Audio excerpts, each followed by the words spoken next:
What's the significance of the FBI's intervention in this last week of the US election campaign in the case against Hillary Clinton? If you look at the history of the FBI, it has become effectively America's political police. And the FBI demonstrated with taking down the former head of the CIA over classified information given to his mistress. Almost no one was untouchable. The FBI is always trying to demonstrate that. No one can resist us.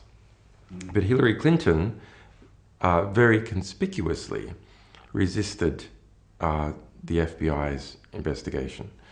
So there's anger within the FBI because it made the FBI look weak. Well, we've published quite a number of different sets of emails. So about 33,000 of Clinton's emails while she was Secretary of State. They come from a batch of just over 60,000 emails. In that 60,000 emails, Clinton has kept about half, 30,000, to herself, and we've published about half. And then there's the Podesta emails we've been publishing. Podesta is Hillary Clinton's primary campaign manager. So there's a thread that runs through all these emails. There is quite a lot of pay for play, as they call it, giving access in exchange for money for many different states, individuals and corporations, combined with the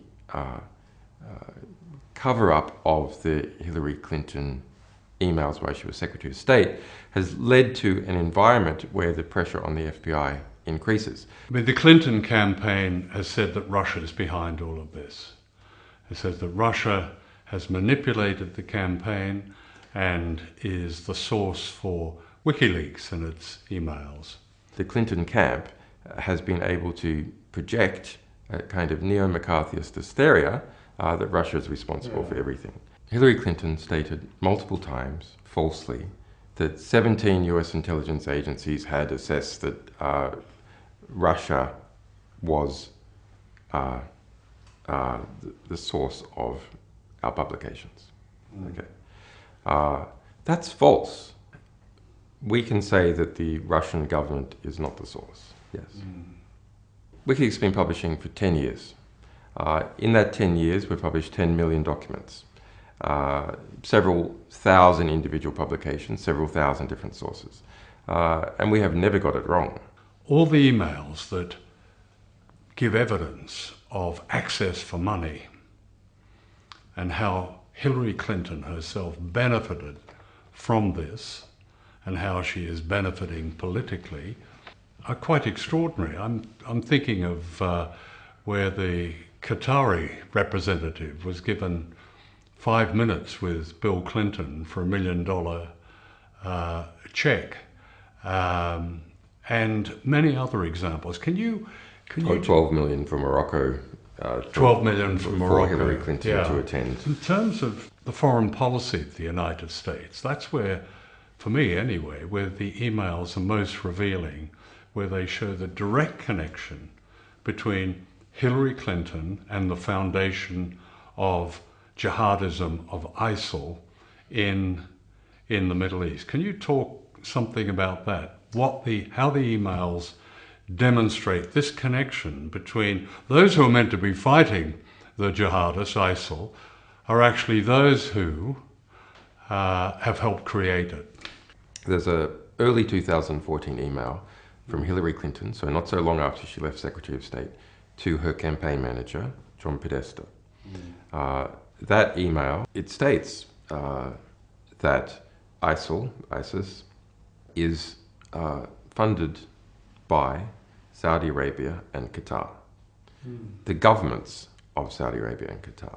Now, this is I think this is the most significant email in the whole collection.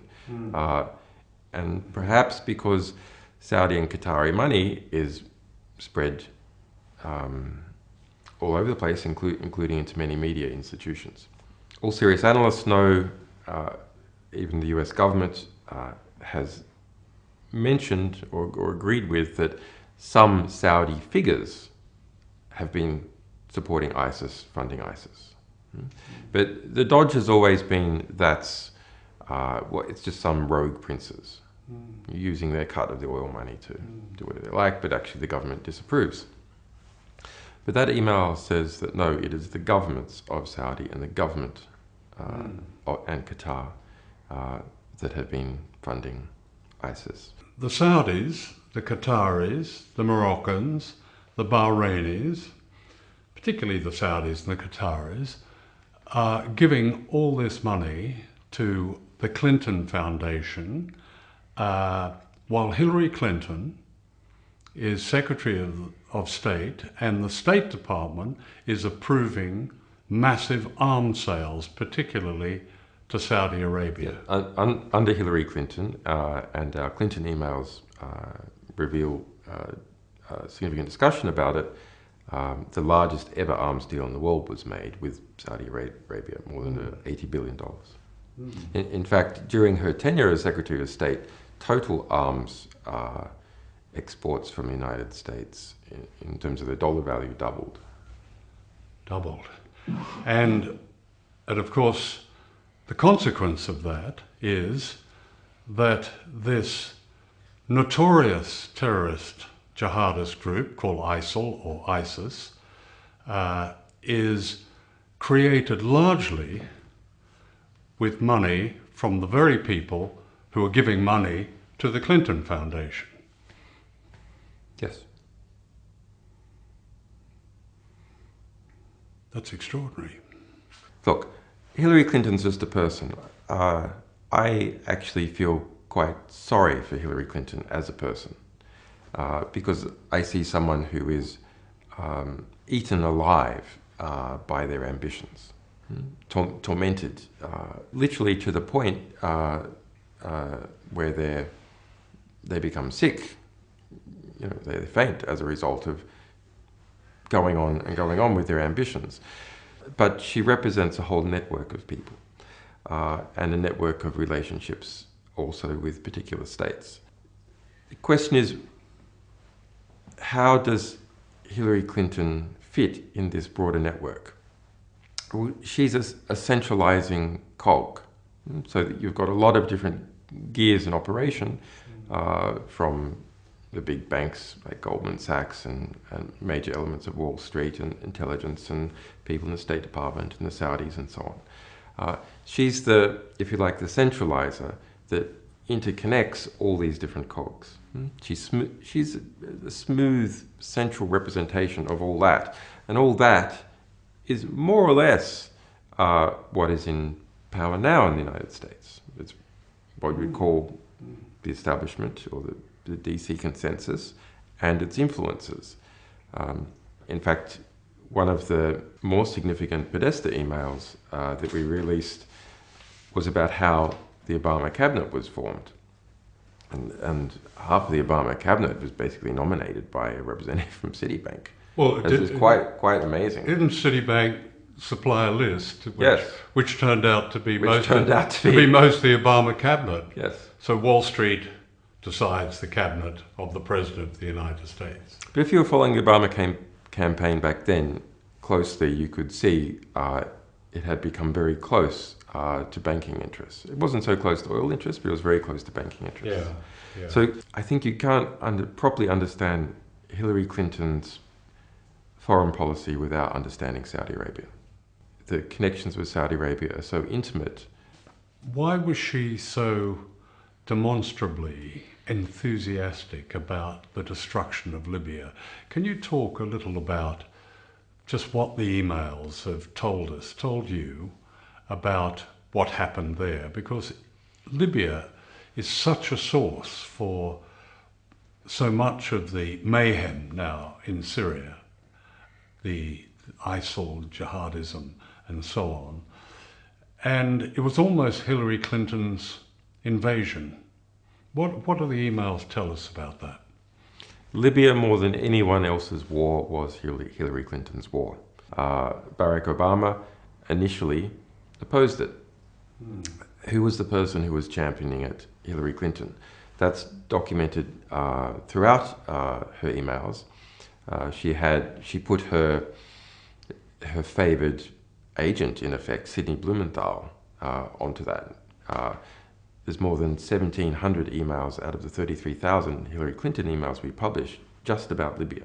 It's not about that Libya has cheap oil. She perceived the removal of Gaddafi and the overthrow of the Libyan state, something that she would use to run in the general election for president. So late 2011, there's an internal document called the Libya TikTok that is produced for Hillary Clinton, and it's a chronological description of how Hillary Clinton was the central figure in the destruction of the Libyan state. As a result, there was around 40,000 deaths within Libya. Jihadists moved in, ISIS moved in. That led to the European refugee and migrant crisis, because not only did you have people fleeing Libya, people then fleeing Syria, destabilization of other African countries as a result of arms flows. The Libyan state itself was no longer able to control movement of people through it. Libya faces onto the Mediterranean.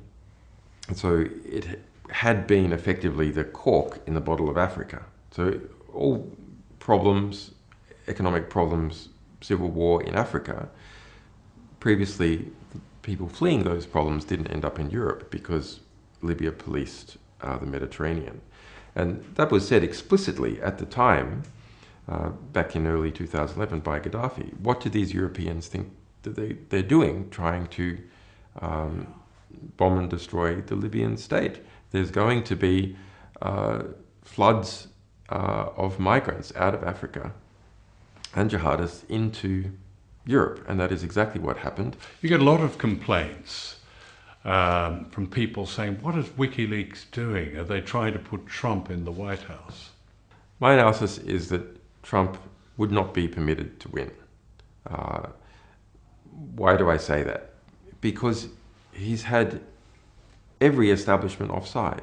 Trump doesn't have one establishment, maybe with the exception of the evangelicals, if you can call them an establishment. But banks, intelligence, arms companies, well, they all want him beat. Foreign money, etc., yeah, is all united behind Hillary Clinton, and the media as well. So media owners and even journalists themselves. The accusations that Wikileaks is in league with the Russians, and you hear people saying, well, why doesn't Wikileaks investigate and publish emails on Russia? We have published over 800,000 documents of various kinds that relate to Russia. Most of those are critical. And a great many books have come out of our publications about Russia, most of which are critical. And our documents have gone on to be used in quite a number of court cases, refugee cases of people fleeing some kinds of claimed political persecution in Russia, which they use our documents to back up. Do you take yourself a view of the US election? Do you have a preference for Clinton or Trump? Donald Trump what does he represent in the American mind and in the European mind? He represents American white trash. Deplorable and irredeemable. Basically the same thing. It means from a establishment or educated, cosmopolitan, urbane perspective, these people are, you know, they're like the rednecks, and you can't, like, they just can never deal with them. And because he so clearly, through his words and actions and the type of people who turns up his rallies, represents people who are not the upper middle class educated. Yeah. There's a fear of seeming to be associated in any way with that, a social fear that lowers the class status of anyone who can be accused of somehow assisting in any way Trump, including by criticizing Clinton. Yeah. And if you look at how the middle class gains its economic and social power, it makes absolute sense. I'd like to talk about Ecuador, the small country that has given you refuge and given you asylum in this embassy in London. Now, Ecuador cut off the internet from here, where we're doing this interview, in the embassy, for the clearly obvious reason that they were concerned about appearing to intervene in the US election campaign. Can you talk about why they would take that action and your own views on Ecuador's support for you? Let's go back 4 years ago. Right. Ecuador, I made an asylum application to Ecuador in this embassy because of the US extradition case. Yeah. And the result was, after a month, I was successful in asylum application, and then the embassy has been surrounded by police. Quite an expensive police operation, which the British government admits to spending more than £12.6 million. They admitted that over a year ago. And now there's undercover police and there's robot surveillance cameras of various kinds. So that there has been a quite serious conflict right here in the heart of London between Ecuador, a country of 16 million people, and the United Kingdom and the Americans who have been helping on the side. So that was a brave and principled thing for Ecuador to do. Now we have the US election on foot. The Ecuadorian election is in February next year. You have the White House feeling the political heat as a result of the true information that we have been publishing. Wikileaks does not publish from the jurisdiction of Ecuador, from this embassy, or in the territory of Ecuador. We publish from France, we publish from Germany, we publish from the Netherlands, and a number of other countries, so that the attempted squeeze on Wikileaks is through my refugee status. And this is really intolerable. If you try and get at a publishing organization to try and prevent it publishing true information that is of intense interest to the American people and others about an election. Tell us what would happen if you walked out of this embassy. So I would be immediately arrested by the British police, and I would then be extradited either immediately to the United States or to Sweden. In Sweden I am not charged. I've already been previously cleared, etc.